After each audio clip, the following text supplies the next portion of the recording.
So now I'm going to try to find the slope using 2 points. So I'm going to find points on the line, not my points, but points on the line.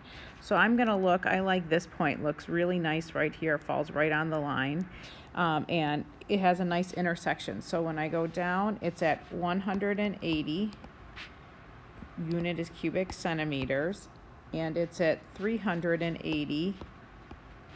The unit on that would be grams. So that's going to be my one of my points. Okay, in fact, I'm going to write that over here, 180 by 380.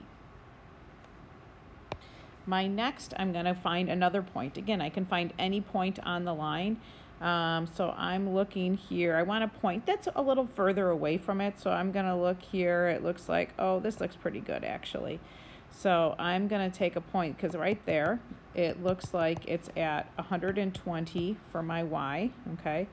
And for my x, this is spacing by 10, so it looks in the middle, so maybe 55 cubic centimeters, comma, 120 grams. So 120 and 55 cubic centimeters.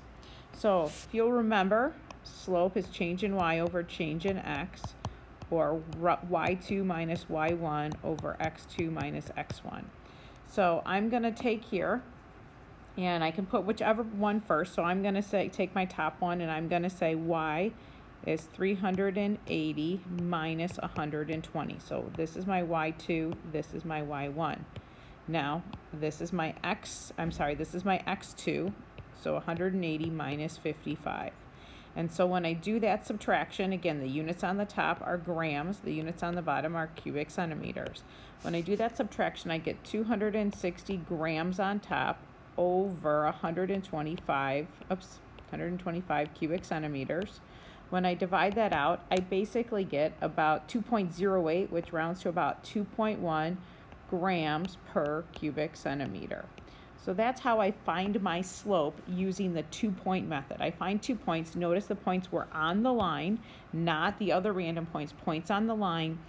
And I spread those points out. I didn't put them real close to each other. I spread them out. That tends to give me a little bit better results.